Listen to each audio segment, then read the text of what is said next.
behind the cape. We made a short list for T'Challa. We need to make one for who is going to be Aurora Monroe. I think everybody on the timeline has DeWanda Wise. Top of my list. Yeah. Top of my list. Another one has been... DeWanda. I can't remember her name. Jodie Turner-Smith has been what a lot of people have gone to. I personally am out on Jodie Turner-Smith. I'm out. I won't expand any further than that. I'm good. I'm good. I think she matches up fine. I think I know why. I'm just good. I think cool. I know why.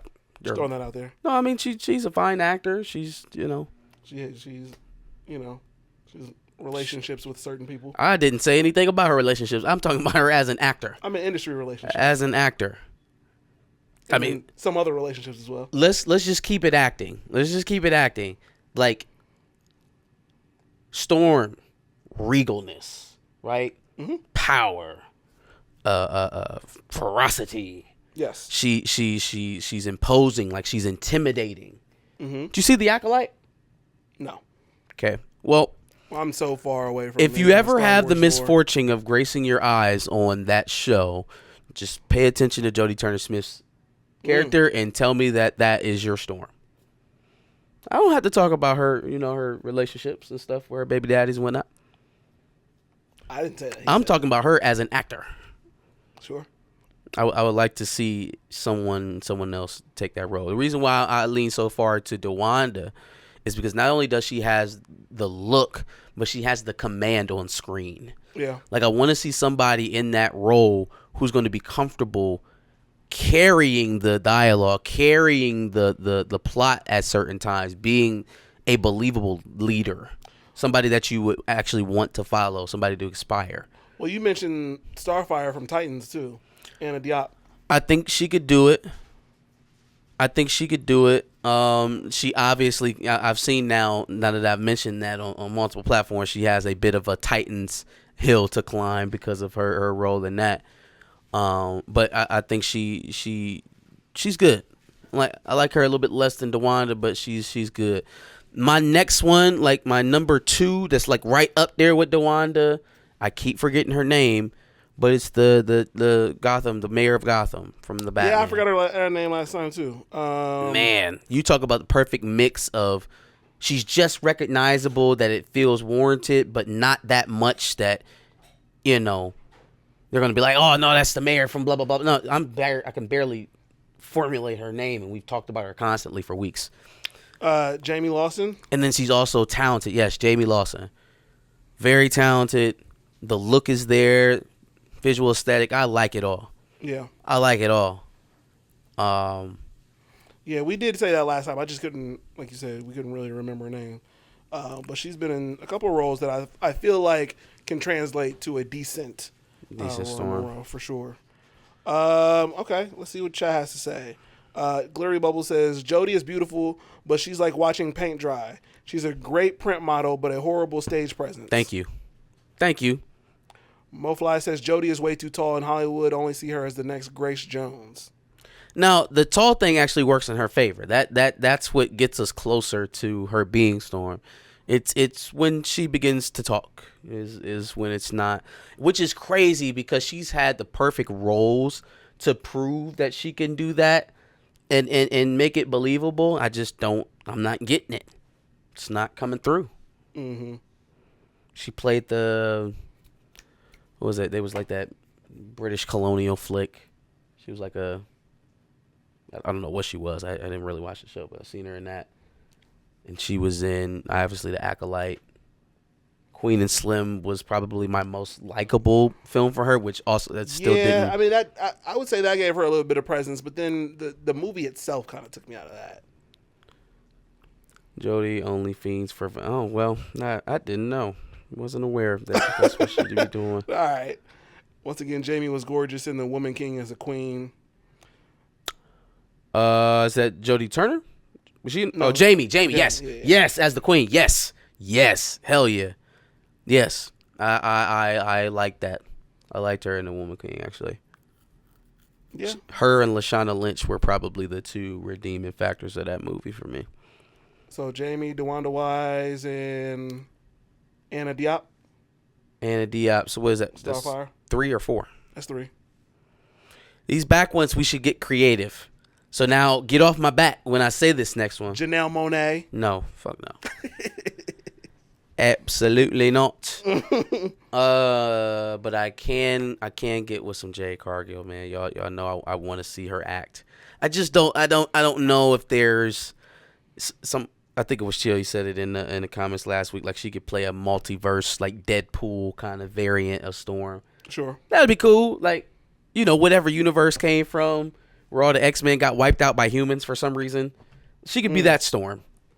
And like one of Logan's flashbacks or some shit like that, But would that be a long term? No, it wouldn't be. But it would prove that she can act, and then, we can start working her into some other stuff. Do I want her to be the permanent MCU Storm? No. Would I pay money to see Jade Cargill in the Storm suit?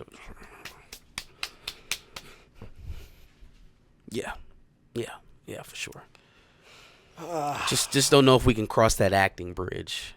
Have I seen her do something that would lead me to believe that she could play Storm? I'm thinking of Yvonne Orji, who was in Insecure. She was Issa's best friend. Okay. I'm not mad at it. I don't know if I've seen her in anything specifically that would. Yeah, she's funny. I just don't know if she's like, can I pay attention to you while you being serious? Can I believe it? That's kind of the hard part. Ooh. Don't lose it. Bring it back. Who was it? I just lost it. What was her name? Oh. You know who's tall? Can act? Has good presence on screen? Multi-talented? Coco Jones. Yes.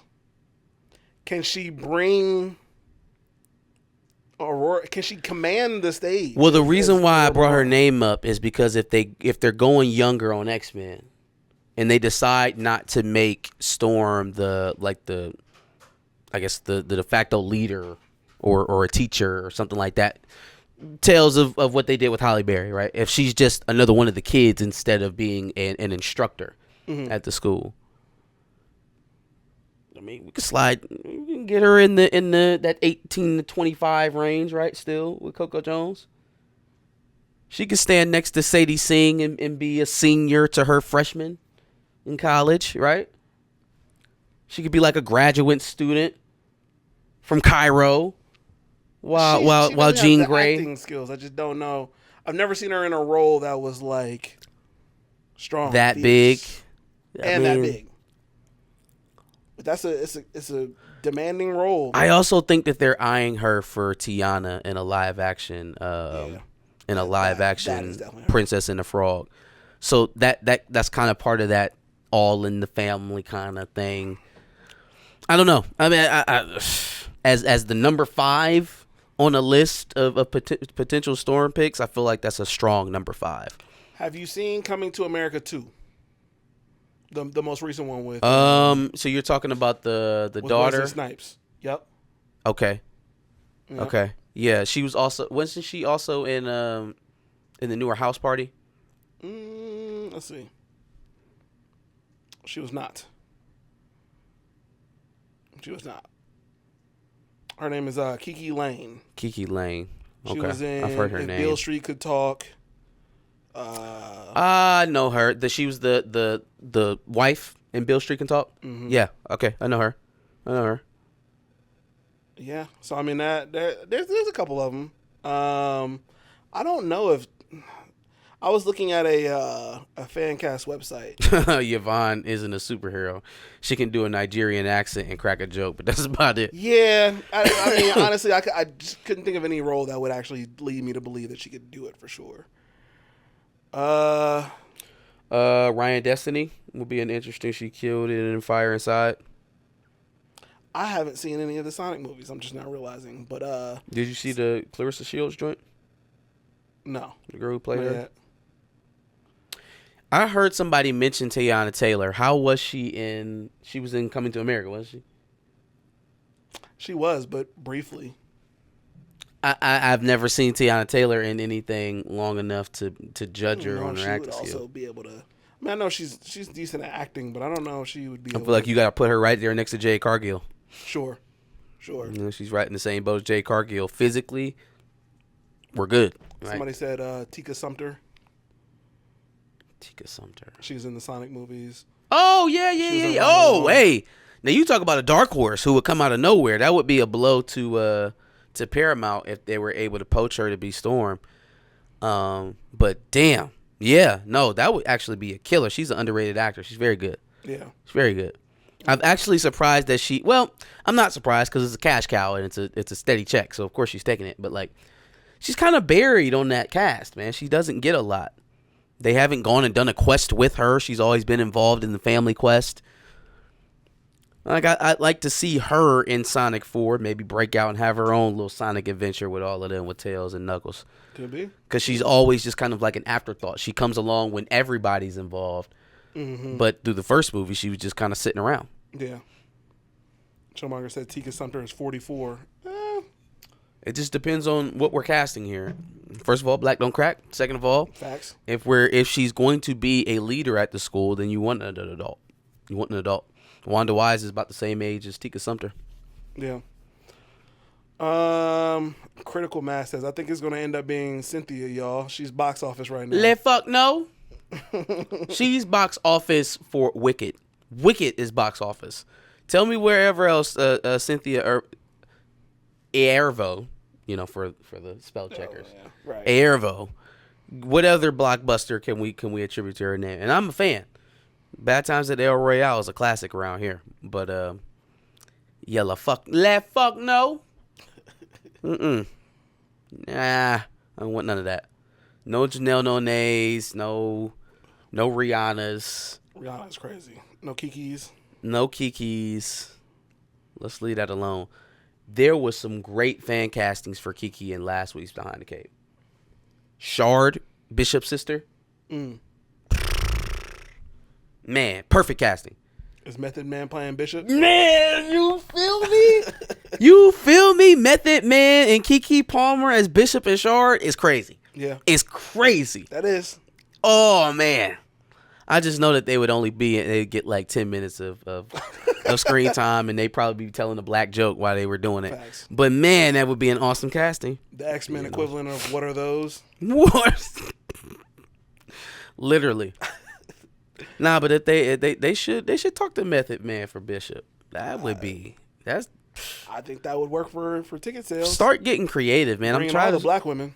Start really tired of seeing the same actors recycled through these studios over and over again. He's a good actor. He is a good actor. James Cameron has some things to say about the next upcoming Avatar movie, Fire and Ash, which is set to be 3 hours long, which I think the last one was 3 hours long too, though. It was pretty close, yeah. 2 hours and 40 minutes. Yeah. Most of this sounds good, and then there's one part in it that makes me extra nervous. This makes me nervous as hell. Let's see. Is it the Fire Clan being the villains? Oh, no. The thing that he said about brave choices? Yes, yeah. The brave choices shit is what got me. But. Yeah, essentially he said something along the lines of brave choices will be taken, or something along those lines. Let me pull up the whole quote. I thought you had it.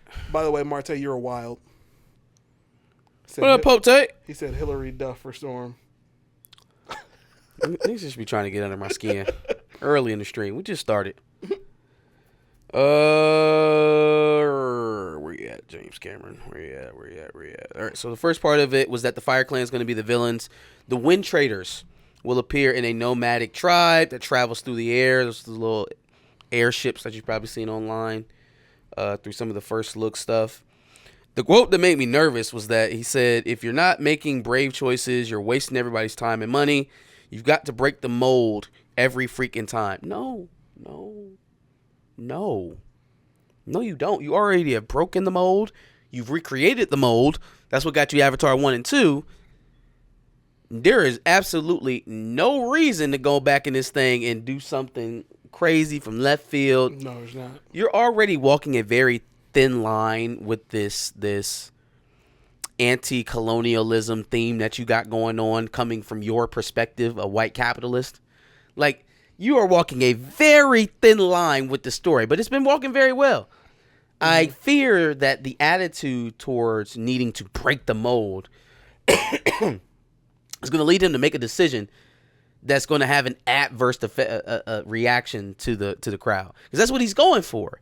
He's trying to shock the audience. He's trying to give you something that you didn't expect. He's trying to put you in conflict as a viewer. I just feel like if you made $2 billion films, just stick to the shit, man. Just do what you've been doing with some fire blue people and some air blue people. Don't fuck it up.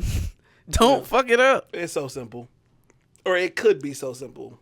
Yeah, it sounds like he's complicating it. Yes, quite a bit so. But, creatives got to be different. Okay. Let's talk about... Oh, apparently there's going to be a new Goonies movie. This is your take. Oh, yeah. Goonies are coming back. Is that Universal that's doing Goonies? Hold on. Being daring is cool when you have a reason to be daring. Yeah, like... Exactly. When you have something that you know is going to work, then do it. But, like... New Goonies movie is the new Goonies movie is coming out under Warner Brothers. It's at Warner Brothers. Warner Brothers, okay. According to Deadline. Yeah, they don't have a date, nothing production wise. Is it just a reboot? Like a redo? No information. Let's see if we can read the Deadline article and get some more info. Even the point? Who does this appeal to? Well, I like the Goonies. It was a good movie. Hey, you guys! But are there enough of you to fill the seats? Or are you going to bring your son to go watch the Goonies movie? Maybe. If it's a summertime movie, we would definitely go see that joint at the drive-in. Okay. 100%. The year 2025 marks the time to rebuild the house of Barbie with an amateur charge slate. I don't give a fuck about Barbie. Will Kathleen Kennedy get a producer credit? On the Goonies? Is that what she... I'm asking what Chillminer is asking. She was told us that this is due on... I predict the title will be Goonies Never Say Die. Yeah, that reads. Fam, they put so much fluff in these articles. Just give me the pertinent information, like, at the top. A read is a read, right? If I don't get to the bottom of the page, is it not a read? They put the fluff in there so that if you search something even close, you'll still get that article and read it. Hopefully. Paul Thomason, Maggie Gyllenhaal, Bong Joon-ho, Ryan Coogler, and more. What? Fam, I'm not reading this anymore. I don't even feel like I'm behind the new Goonies movie. That was an awful article. I don't even feel like I was reading about the subject I clicked on to read about. It ended up just being like a ode to the new films coming out from Warner Brothers. And look, that's not what I clicked on this for. I clicked on this to read about the Goonies film. So hopefully more information coming, because that wasn't very informative at all. By the way, race swapping sloth is crazy. Yo, DJ Banga, fam, how did you pull that name out of your head? That is crazy. I haven't heard the name DJ Banga in at least 10 years. I didn't think anybody was going to get that reference. Holy moly. Is he around to do that? What is he doing right now? Is he playing for the big three right now? I swear to God, they found DJ Banga walking around the Staples Center outside. And he's like, you want to play basketball? Because, fam, where was he at after the Lakers? He's still an NBA champion, though. Anyway. He is a champ.